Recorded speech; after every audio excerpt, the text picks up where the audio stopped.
Okay guys, just want to update you where we're at with the falconer gathering. A little update because I need to now, time's ticking, we're not more than a month away really, not far off. I will need you to start getting behind this falconers gathering. Please go on the Facebook page and join that group. It just gives us some kind of idea of who's interested. As I do this, it's probably 500 or 600 people. That's fine, but I'd like it to be double that kind of interest. I'm sharing this on all those lovely Facebook groups about falconry that are all really helpful because they're allowing me to share these videos and posts about the falconer gathering. It's really windy today, so I hope the microphone is actually working. You guys can help because you can share it, you can tell people about it. Even if you'd like to come and you're not coming, help us out.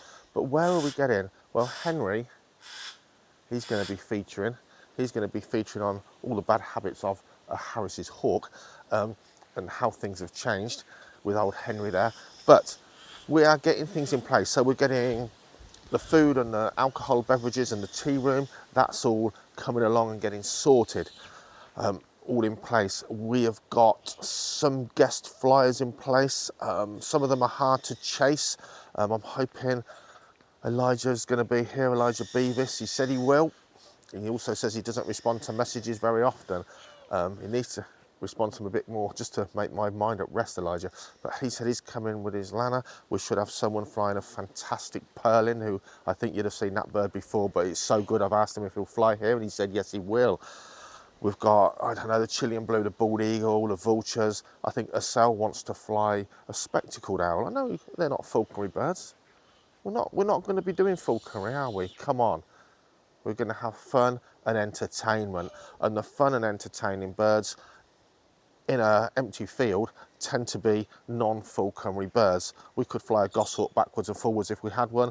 But it's not going to probably put on a reliable, exciting show. Yes, we'll fly a Harris hawk, of course, but we're going to fly stuff that most of the falconers don't fly and work with, so that you can kind of have a bit of fun and entertainment. Of course we are. If you like falconry, you tend to like working with all kinds of birds of prey, and seeing a Chilean blue eagle stoop like it did on the Saturday last year is mind-blowing for anyone. But even owls, and don't forget, you might be a falconer, but you might be bringing your spouse who isn't a falconer. So we're going to fly a variety of birds that I hope will blow your mind.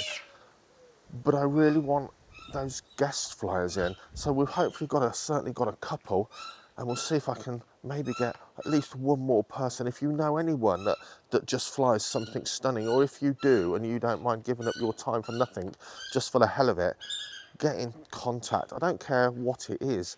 If you've got, I don't know, a kestrel that you think's dynamite and flies in front of crowds anywhere, get in touch. It doesn't have to be spectacular by rarity or size, just something that puts on a show, excuse me, that will really, really impress people and make people go, wow, get in touch. So we're going to have flying displays. We've got, shut up, we've got food and drink organised. We're going to have some talks here. Look, we've got rid of the plastic white marking. We've built one especially now, a bit bigger, a bit drier. So what we'll do, we'll sit under there doing talks, and you guys can have the benches out in the rain. But I'm going to say you're going to get too hot in the sun sitting out there. We'll be in the shade. Definitely talk-wise, what are we going to have? Well, because I've said this already, but because I inherited so many different aviaries that were often mews that have now turned into more free lofts, I'm definitely going to do a talk on free lofting versus tethering.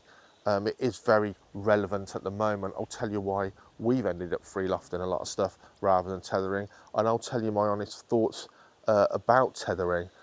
To be honest, I like tethering a lot of stuff, and there's a lot of pros and cons and things like that. So I can talk you through that because I've found out just about every con of free lofting by trying to free loft birds in aviaries that weren't originally designed for a purpose. I'll talk you guys through that. Definitely the pros and cons, what to watch out for, how to do a really good free loft, and how to do some good tethering systems really.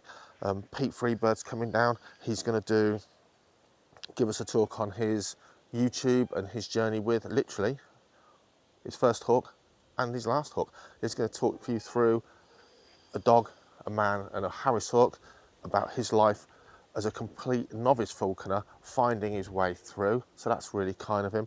Project Lugger said they can't make it. We do support them.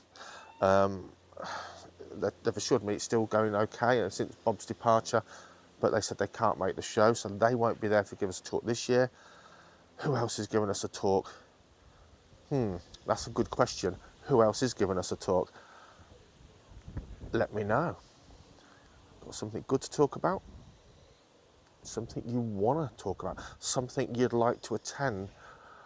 Veterinary, no, because I think it's being done at other places at the moment. Because this is some stuff that came up last year, and we realised how quick the day went and how much people want a bit of entertainment as well, is we probably won't have time again until we can grow this thing more, if we do, to do sort of workshops.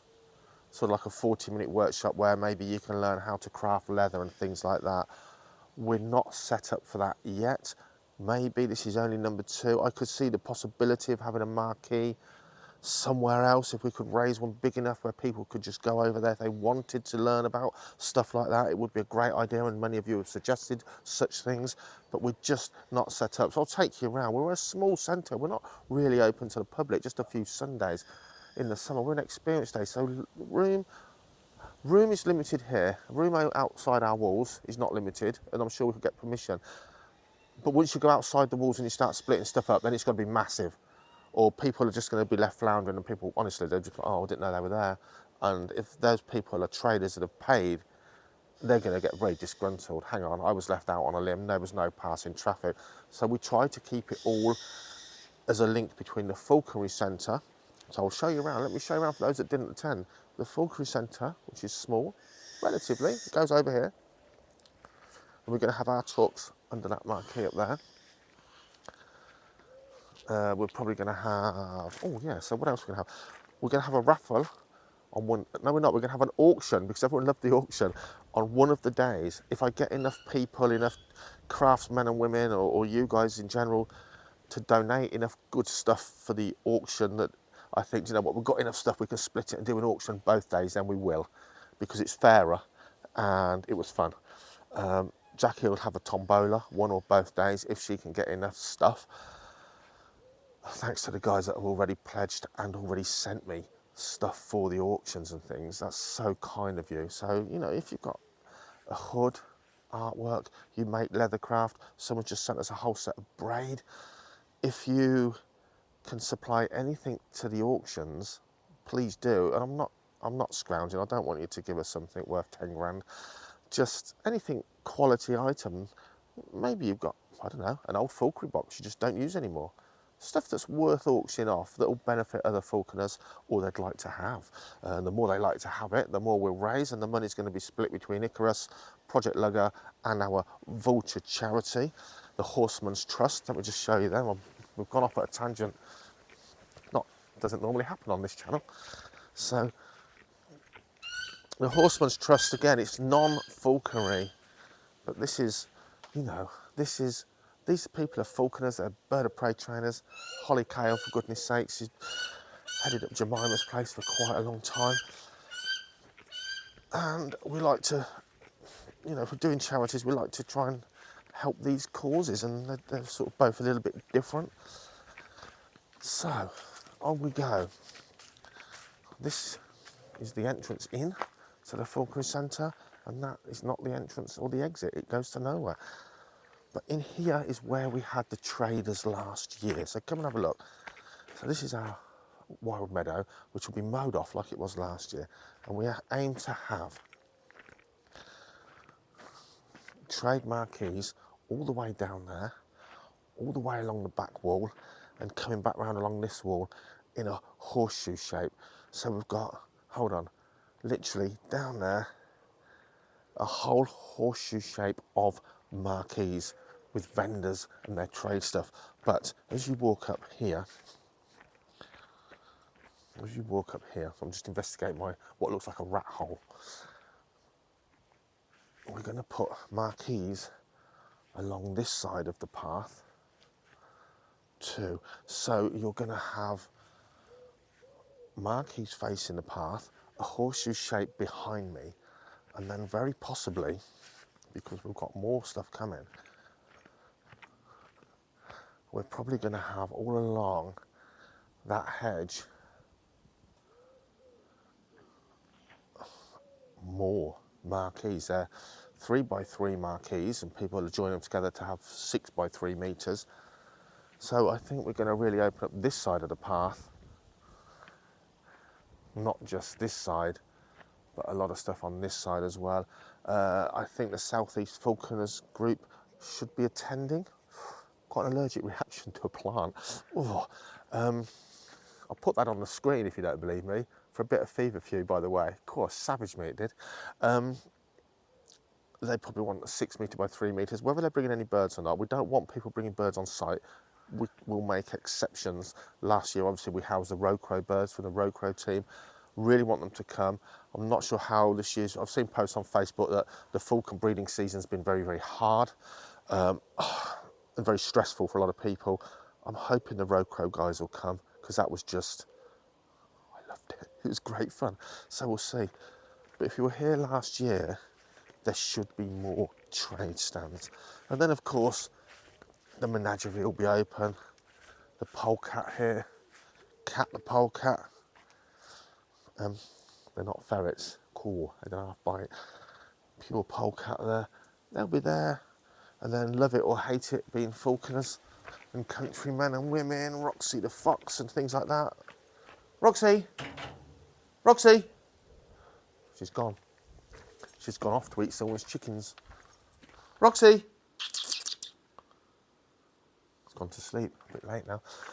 This will be open, you can walk round. There's plenty to do and see and just chill out. If you like your snakes and your reptiles, of course, come and see what you can see. All this area will be open, and this area, a certain amount of it, will be overrun by as many trade stands as we can get. I do need to have a tally up because I think we're reaching our limit at the moment. In here, some captive bred European sand lizards, which are pretty fascinating if you can see them. And over there, oh, there's one just going. There's grass snakes and viperine snakes.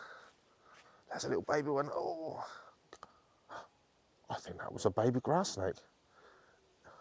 As in, it looked like a last year's size baby grass snake. As in, maybe they did breed last year and we've got more grass snakes in there than I thought. Wow. Anyway,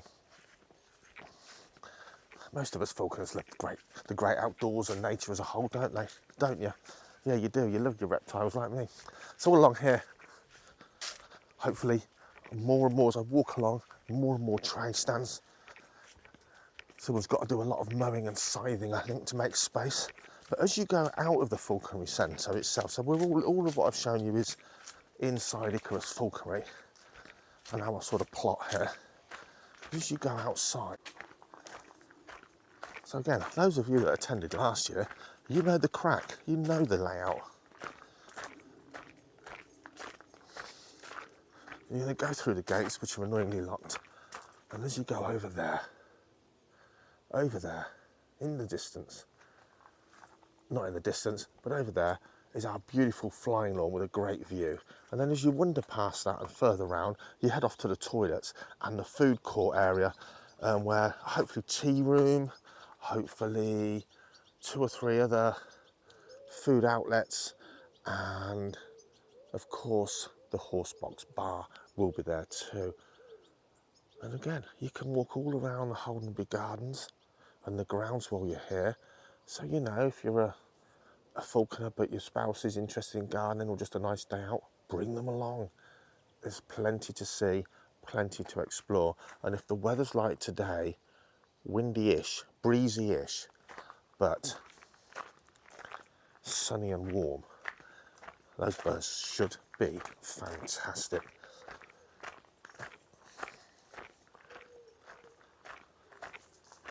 I have to say, it's so peaceful of an evening to be up here. There's no one here at all, just me and you and the birds and the animals.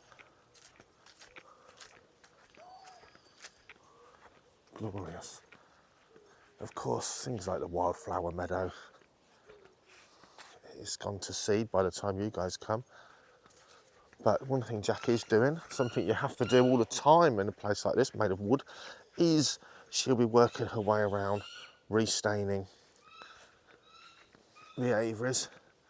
It's a constant thing, just a constant lick of wood stain, because when the sun bleaches them and the wasps peel off their stuff to make their nest with, it all starts to look a little bit tired. So she's working her way around at the moment, working on that. And of course, this will all be off. Again, for people that want something else, there'll be Mediterranean tortoises wandering around in there. There'll be the giant tortoises wandering around in here. They've all gone to bed now. Funny thing, last time, very annoyingly, at 1 o'clock in the morning, after day one, Jackie and I, we literally just nodding off. We were wired up, you know, couldn't sleep. We were just nodding off. And I realised we hadn't put the giant tortoises into their night quarters. It was going to be a cold night. And unbeknown to the traders camping on site, we snuck up here in the pitch black, on our hands and knees in our dressing gowns, finding ruddy tortoises hiding in the bushes, getting a bit too cold. So what do I need? Good God, what do I need from you guys? I need you to go on the Facebook group and join it. Just give us a bit of support. I need you to keep an eye on the Facebook group. Go to the top, the featured button, click on that, FAQs. All the information as it comes and as we know more, we'll add to that FAQ page. And that'll be things like, in a couple of weeks, hopefully, we'll have online booking for tickets available, and the ticket info will be there. You can buy on the day, no problem. But if you book online, it gives us a gauge of what we've got to cater for. And of course, it means coming in is going to be quicker on the day, because you guys that have already bought your tickets are going to go through pretty much faster than people having to make that payment. Certainly first thing on the Saturday and the Sunday morning. It will tell you the dates, it will tell you the times. I'll update you too soon to the list of traders. I'll update you to the entertainment, what's going on. And on that note, on one of the days, we will have a live band, a live local band as well, sort of just on those little bits in between here and there. They'll be playing some music. If you are a trader and you haven't emailed into Kerry to get your booking details, for goodness sakes, please do. We've ordered 15 gazebos. We ordered 10 last year. We might well need more, but we are doing this. Don't forget, those gazebos are cost price. The only way we can take a little bit of risk and do other stuff is because we have had some amazing sponsors again this year that allow us to, first off, give you guys these gazebos at cost price. Also means we can get a couple of gazebos for free for things like Aria, the local reptile amphibian group. They have a small gazebo because everyone loved it last year. They loved to meet them and see those reptiles. So did a lot of the kids and adults. Those sponsors make a massive difference to how the Falconer Gathering actually works. But if you're a trader, you need to get in touch. If you haven't, if you have and you've not heard anything, message me directly, because I will have already have messaged you, I think. But get in touch, and if you think, oh, actually, I make great kit. Why didn't I hear about this, Dave? Get in touch. Message me here. Go on the Facebook page. Go on the featured button. It will give you information, because there's a cut-off. And it's getting closer and closer, where it's like, we've ordered these gazebos, we can't get any more, we've worked out a site plan, we're not doing it again until next year. We can't just suddenly on the last 2 weeks have 5 more traders really want to come, because I won't be able to allow it, because we'll have, you know, it's just too late. If you're going to come, we want you to come desperately. The more traders, the more the public love it, and the more of a thing it becomes, for sure.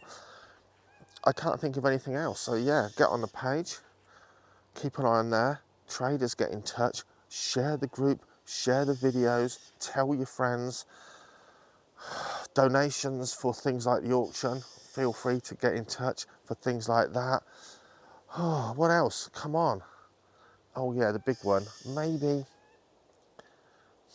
at least 1 or 2 more people that either want to give a talk about something or a flying display. I do need backup on a flying display, and this will be my last thing I'll tell you, and I'll tell you why. Tommy flying the Aplomado peregrine hybrid, Tommy has changed from swinging his lure by hand, because the bird's problematic, I think it's fourth hand, and he's gone for a pole lure, more of an American technique, I believe.